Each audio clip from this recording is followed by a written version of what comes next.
오늘은 새해에는 정직하게 하소서라는 제목으로 하나님의 말씀 나누려고 합니다.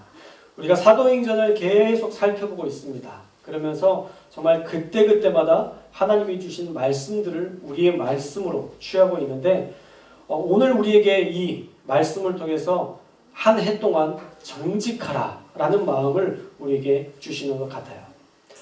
도산 안창호 선생님은요, 정직과 성실만이 이 나라를 구하는 유일한 길이다 라는 명언을 남기셨습니다. 일제시대에 수많은 핍박 속에서 우리 민족이 살 수 있는 길은 정직함을 잃지 않는 것이고 성실함을 따라 사는 것임을 안창호 선생님도 아셨던 것이죠. 사실 어떤 조직이든 정직과 성실이 무너지면 끝입니다. 그때부터 어떤 말을 하더라도 그 단체는 신뢰가 무너졌기 때문에 회복이 어렵습니다. 최근 남양유업 사태를 여러분 잘 아실 거예요. 몇 번의 거짓말이 들통난 뒤에는 남양유업 관련된 물품을 사는 게 꺼려질 정도입니다. 그만큼 정직은 기업이든 어떤 조직이든 신뢰를 의미하는 것이므로 반드시 추구해야 할 가치입니다. 사실 초대교회도 마찬가지죠. 정직과 성실, 교회 용어로 바꾸자면 거룩함인데 거룩함을 잃어버린 교회는 결코 하나님 앞에서 칭찬받지 못하고 세상 속에서도 인정받지 못합니다. 그런데 이 거룩함이 무너질 뻔한 초대교회 최초의 위기가 오늘 5장 본문에 나와 있습니다. 잘 아시죠? 아나니아와 삽비라. 이 아나니아라는 이름은요, 헬라어로 하나니아스라는 말인데 우리말 뜻은 여호와는 은혜로우시다라는 좋은 이름을 가진 사람이었어요. 여호와는 은혜로우시다. 삽비라는 헬라어로 사피레라는 말인데 청옥, 보석을 뜻하는 말로 아름답다라는 이름을 가진 여인이었습니다. 여호와는 은혜로우시다, 아름답다. 이 부부가 얼마나 좋은 이름을 가졌습니까? 이 이름만 보면 좋은 일이 일어날 것 같은데 1절은 괜찮았죠? 1절에 보면 아나니아와 삽비라가 더불어 함께 소유를 팔았다라고 말씀해요. 4절에 보면 그 소유가 땅이다 라는 것들을 명시하고 있는데 2절부터 아쉬운 행태를 보입니다. 우리 2절의 말씀을 함께 읽겠습니다. 2절 말씀 시작.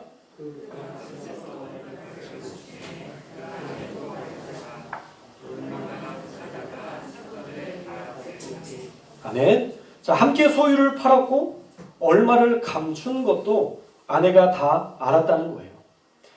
그리고 일부를 사도들에게 바치며 교회 공동체를 위한 일에 동참했다라고 말씀하고 있습니다. 그런데 웬일인지 베드로는 너무 민감하게 받아들이죠. 우리 3절도 한번 읽겠습니다. 3절 말씀 시작. 베드로가 이르되 아나니아야 어찌하여 사탄이 내 마음에 가득하여 내가 성령을 속이고 땅값 얼마를 감추었느냐. 아멘. 자, 요즘 한국 교회에서 이 베드로처럼 말하면 큰일 납니다. 자기의 것을 팔아서 전부를 드리지는 못했어도 일부만 남기고 드렸기 때문에 사실 시세를 생각하면 반반으로 남기지도 않았을 거예요. 시세를 생각하면 3대 7 정도? 자기가 3 정도 갖고 교회에 7을 바쳤을 겁니다. 그런데 베드로가 뭐래요? 사탄이 내 마음에 가득했대요. 와, 막 상처가 충만해지려고 하죠. 사실 땅을 팔 때에 이 팔다라는 단어가 능동태로 쓰여진 것을 보면요, 자신의 의지적으로 행한 자발적 참여였습니다. 그런데 그거 조금 숨겼다고 사탄이 네 마음에 충만하다라고 말하니 사실 얼마나 속상할 일이에요. 물론 교회적으로는요, 이것도 귀한 결단이니까 용납할 수도 있는 문제였습니다. 그러나 성령과 동행하고 하나님의 음성을 들었던 베드로에게는 이것이 결코 간과할 수 없는 문제였던 거예요. 왜요? 지금 이 일은 그리 단순하지가 않습니다. 하나님의 백성으로서 진리를 수호해야 하는 교회가 어쩌면 이것을 통해서 그 존재의 가치마저도 부인될 수 있는, 어쩌면 존폐 위기까지 거론될 수 있는 그런 상황이었기 때문입니다. 만약 그냥 사소한 해프닝으로 그 거짓을 용납하게 되면 그것으로 인해서 진리를 수호해야 할 교회가 진리를 유지할 수 없는 지경에 이를 수도 있었기 때문이에요. 그래서 베드로는요, 이 상황을 심각하게 받아들인 겁니다. 그리고 그 결과는 처참했습니다. 아마도 아나니아가 주동자였던 것 같습니다. 그러니 베드로의 책망 후에 변명할 여지도 주지 않은 채 아나니아는 베드로와의 대화를 통해서 즉시로 죽게 됩니다. 5절에 보면 아나니아가 이 말을 듣고 엎드러져 혼이 떠났다라고 말씀합니다. 변명할 기회도 주지 않았죠.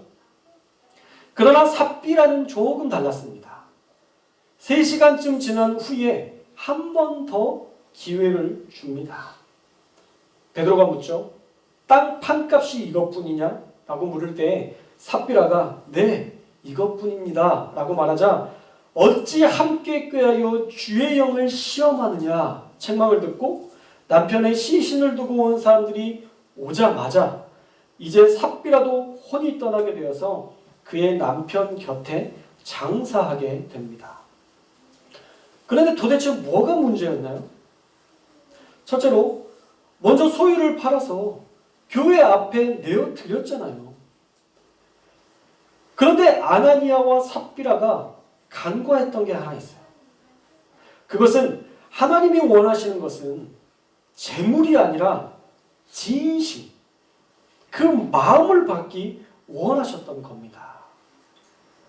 그 전에 보면 바나바가 땅을 팔아서 사도들의 발 앞에 두었다라는 말씀이 나오는데 이 바나바는요, 진심을 다해서 정말 사랑하는 마음으로 하나님 앞에 내어드린 거예요. 만약 재물의 가치를 중요하게 생각했다면 성경에 이 땅값이 얼마였더라 라는 것을 넣었을 거예요. 그러나 성경에 보십시오. 땅값이 얼마나 것에 대해서 전혀 관심이 없습니다. 어려운 자들을 돕기 위해서 많은 사람들이 십시일반으로 가난한 자들을 굶어 죽어가는 그 공동체를 살리기 위해서 자기의 집과 땅을 팔았던 그 마음을 하나님께서 귀히 여기셨던 거예요. 그 마음을 받기를 원하셨는데 아나니아와 삽비라는 그 진심이 아니라 그저 눈에 보이는 어느 정도 일정 부분의 재물만 바쳤다라는 거예요. 초대교회 사람들도 형편이 다 달랐습니다. 바칠 수 있는 땅이 있는 사람도 있었지만 드릴 것이 없는 사람도 있었어요. 그런데 드리지 않았다고 책망받지 않습니다. 소유를 팔았다는 것은요, 이제 교회를 중심으로 교회 공동체를 위한 삶을 살겠다는 다짐이기도 한데 아나니아와 삽비라의 행동은 내가 먼저 살고 보겠다는 그 심리가 그 안에 포함되어 있는 거죠. 그런데 이런 삶은요, 결국 이상적인 공동체를 만들 수 없습니다. 금세 조직이 흔들리게 돼요. 앞으로 교회 생활을 하면서도 내가 희생했기 때문에, 아나니아와 삽비라는 내가 희생했기 때문에 나를 가장 우선시 대우해야 한다는 그런 잘못된 편견을 가지고 신앙생활을 할 가능성이 높습니다. 내가 그렇게 하나님 앞에 전부를 드렸기 때문에 내가 먼저 식사도 해야 되고 인정받는 것도 가장 우선되어야 한다는 그런 잘못된 논리 안에서 신앙생활을 하게 될 가능성이 높다는 거죠. 그러면 초대교회도 결국 무너질 수밖에 없습니다. 개인이 우선되는 교회, 개인이 우선되는 공동체는 결국 와해됩니다. 그래서 아나니아와 삽비로의 행동을 베드로를 통해서 책망하신 것이고 하나님께서 그들을 징계하신 것입니다. 두 번째로 얼마를 숨긴 것에 대해서 베드로의 평가가 어떠했냐면 성령을 속인 것이다 라고 말씀합니다. 3절에 보면요, 내가 성령을 속이고 땅값 얼마를 감추었느냐 라고 책망하시죠. 하나님을 속였다면, 이 두 부부가 하나님을 속였다면 세상 속에서 사람 속이는 것은요 훨씬 더 쉬운 일이 되었을 거예요. 세상 속에서 마음껏 속이는 그 교회 공동체가 어떻게 세상 속에서 칭송을 받고 인정을 받으며 영혼 구원이라는 이 위대한 사명을 감당할 수 있겠습니까? 지금도 교회는 더 높은 차원의 도덕성과 성실성을 요구받습니다. 목회자도 그렇죠. 우리는 더 높은 수준의 도덕성을 요구받고 성실함을 요구받습니다. 그럼에도 그것을 억울하게 생각하지 않는 이유는요, 교회가 교회다움을 유지하는 데 있어서 지도자의 높은 도덕성은 너무도 당연한 것입니다. 대통령의 자질에 대해서 높은 잣대를 가지고 평가받는데 지도자는요 어쩔 수 없는 숙명입니다. 그럴 줄 알고 준비했어야죠. 대통령이 되기로 마음먹었다면 그 전부터 깨끗하고 순결하게 살았다면 대통령 되는 거 훨씬 더 쉬운 일이 될 겁니다. 미리 꿈꿨다면 아주 작은 일도 조심했을 것이고 또 주변 사람들도 조심시켰을 것입니다. 예전에 한 탤런트 지망생, 한 여학생이 나와서 탤런트가 되기 위해서 무엇을 준비하세요? 라는 물음에 이 여학생이 저는 한 번도 사귄 적이 없어요 라고 얘기하더라고요. 너무 귀엽죠? 저는 한 번도 사귄 적이 없어요. 국민 배우가 되려면 그런 스캔들도 나면 안 되니까 미리 조심한다 라는 이 여학생의 말에 야, 정말 싹이 된 친구구나 라는 생각을 했습니다. 교회 태동의 시기에 하나님을 속일 수 있는 정도의 완악함이라면 분명히 사람을 속이는 것은 더 쉬울 일이고, 거짓을 일삼는 아나니아와 삽비라 때문에 교회의 가치는 순간적으로 하락하게 될 수도 있었습니다. 목사 한 명의 잘못이 교회 전체 목사를 욕먹게 하듯이 교회 구성원 한 명의 잘못도 교회 전체의 거룩한 가치를 훼손시킬 수 있다라는 거예요. 그래서 그들이 일부 속인 것을 성령을 속인 것으로 규정하고 하나님의 징계를 받은 것입니다. 사랑하는 여러분, 그리스도인으로서 우린 적당히 살면 안 됩니다. 남이 그렇게 규제하면 힘드니까, 제가 여러분들을 규제하고 여러분들이 저를 규제하면 힘드니까 여러분들 스스로 하나님 앞에서 내가 해야 할 것과 하지 말아야 할 것을 구분해서 우리가 분별된 삶을 살아야 할 줄로 믿습니다. 교회는 그렇게 정직해야만 하는 숙명입니다. 우리의 운명은요 거룩과 떼어낼 수 없어요. 그러므로 저와 여러분이 하나님을 속이지 않기를 주님의 이름으로 축원합니다. 남들이 바라는 기대치보다 더 높은 거룩성으로 하나님을 높이고 또 세상 속에서도 본이 되는 그리스도인으로 사실 수 있기를 주님의 이름으로 축원합니다. 자, 세 번째로, 기회가 있을 때 돌이키지 않음이 인생에 있어서 가장 큰 걸림돌이 될 수도 있다는 거예요. 자, 세상 속에서 살면서 제일 문제가 되는 생각이 뭔지 아세요? 가장 위험한 생각이 뭔지 아세요? 따라해 볼까요? 괜찮겠지? 괜찮겠지? 차가 저기서 오는데 그냥 가도 괜찮겠지? 괜찮겠지가 제일 문제예요. 항상 문제가 생기기 전에 어느 정도 우리가 인식할 만한 작은 신호가 있기 마련입니다. 엊그저께 뉴스에 보니까 한 남성이 한 여성을 계속 쫓아왔어요.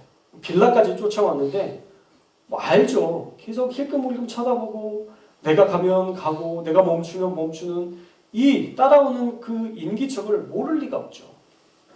그래서 빌라까지 쫓아왔는데 문 앞에서 서성이길래 먼저 비밀번호 열고 들어가시라고 여성분이 기다렸대요. 그랬더니 이 남자가 쭈뼛쭈뼛 하더니 그냥 나갔다고. 가장 대처를 잘한 방법이라고 얘기하더라고요. 여러분 빌라 사실 때 공동현관 문 들어가려고 할 때 누군가가 쭈뼛쭈뼛 하면 문 열고 들어가시라고 그렇게 하시면 그 시간을 잘 위기를 넘어갈 수 있을 것 같아요.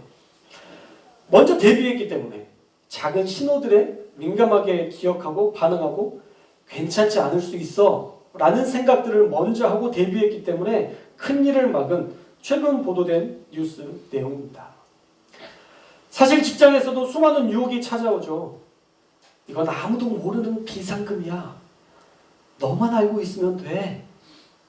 그리고 이제 공범이야. 아직 공범 아니에요.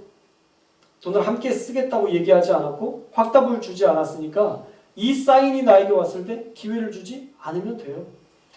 그런데 거금을 포기하기가 어려워서 이것을 수락해버리죠.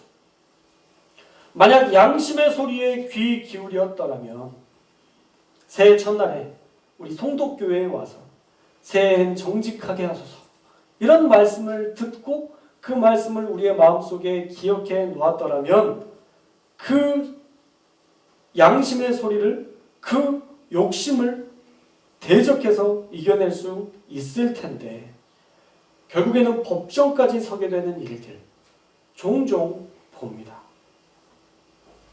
교회는요 더더욱이 하나님의 말씀을 듣기 때문에 늘 다양한 사인이 말씀을 통해서 선포되곤 합니다.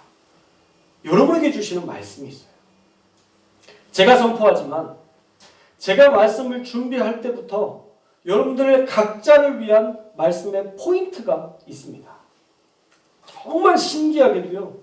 한 말씀을 선포한 다음에 우리 교회에서 한 말씀을 선포한 다음에 우연한 기회가 돼서 권사님은 오늘 말씀에서 어떤 걸 느끼셨어요? 집사님은 어떤 걸 느끼셨어요? 한 5분 정도에 제가 한번 물어봤는데 다 달라요. 느낀 게. 제 포인트가 이건데 어떤 분은 이렇게 느끼고 이렇게 느끼고 이렇게 느끼고 이렇게 느끼더라고요. 그래서 제가 생각했던 건 제 말귀를 잘 못 알아들으시나? 처음에 그렇게 생각했다가 아니구나. 제 깨달음을 얻었어요. 하나님은 그 사람들에게 맞게 깨닫게 하신 거예요. 내가 한 말은 이건데 그 말씀을 오히려 이렇게 받아들임으로 자기의 것으로 취하는 것을 보면서 제가 소름이 돋았어요. 하나님은 내가 선포하는 것까지가 내 역할이고 각자 느끼는 것은 그들에게 주신 그들만이 느끼는 하나님의 메시지로 따로 주시는구나 라는 생각을 했습니다. 여러분에게 주시는 말씀 포인트가 있습니다. 모두가 다른 감정, 다른 포인트로 은혜를 받고 적용합니다. 어떻게 그렇게 다 다르게 느낄 수 있을까? 사실 생각해보면요. 사는 방식이 다 달라요. 우리 교회 안에 경제적 형편도 다르고요. 또 지식의 수준도 다르고요. 또 우리가 살아왔던 삶의 모습들이 다 달라요. 근데 어떻게 그 사람들이 다 은혜 받을 수 있겠어요? 가난한 사람과 부자가 어떻게 같은 포인트로 은혜를 받을 수 있겠어요? 그런데 교회가 하나 될 수 있는 이유가 뭐냐면 하나님이 선포한 말씀을 다 각자가 취할 수 있는 은혜로 공급해 주셨기 때문입니다. 할렐루야. 하나님께서 저와 여러분에게 각자 그런 말씀을 주신다는 거예요. 매일 그렇게 듣는데도 우리가 변화되지 않는다면 그 말씀을 떠올리지 못한다면 그것은 하나님의 잘못이 아니라 우리의 잘못된 생각 괜찮겠지? 라는 이 생각이 문제라는 것입니다. 괜찮을 거야. 아니요. 안 괜찮아요. 여러분 죄 앞에서는 괜찮을 거야 라는 생각하지 마십시오. 그건 절대 안 괜찮습니다. 하나님의 일에 대해서는 괜찮아요. 내가 이번에 행복권 추첨을 하는데 내가 후원을 해도 되나? 괜찮겠지? 괜찮죠. 얼마나 괜찮았어요 이번에. 여러분들 정말 많이 후원해 주셔서 정말 재밌게 넉넉하게 좋은 곳으로 나누는데 너무 기분이 좋더라고요. 너무 행복했어요. 여러분들이 하나씩 받아가는 사진도 여러분들 보셨겠지만 사진에서 다 행복하게 웃는 그 모습만 봐도 요즘 제가 계속 그거 보면서 너무 흐뭇해하고 있거든요. 마치 손주 보듯이. 죄송합니다. 저보다 훨씬 어르신들인데도 여러분들이 그 사진 보면서 아유 너무 재밌고 너무 좋은 거예요. 여러분들 안에 악한 일에 대해서는 괜찮겠지라고 생각하시면 안 돼요. 주님의 일을 위해서는 괜찮겠지라고 생각하셔도 돼요. 그것들을 잘 분별하시면 되는데 어떤 악한 일이든 그 일에 대해서는 괜찮지 않을 거야 라고 생각하고 접근하셔야 됩니다. 그리고요, 오늘 말씀처럼 기회가 있을 때 돌이켜야 돼요. 베드로가 8절에서 그 땅 판값이 이것뿐이냐? 라고 물었을 때 그것은요, 지금 돌이킬 수 있는 기회를 주신 거예요. 그 기회를 놓치면 그에게도 징계만 남게 되는 것입니다. 자, 오늘 말씀에서 하나님을 속인 아나니아와 삽비라 부부에게 사탄이 네 마음에 가득하다. 성령을 속였다. 어찌 주의 영을 시험하느냐? 라는 말로 호되게 책망을 받았고 엄청난 징계도 받았음을 우리가 살펴봤습니다. 그리고 그 일 때문에 온 세상이 각성하기에 충분했대요. 11절 말씀 한번 읽어볼까요? 11절 말씀 시작.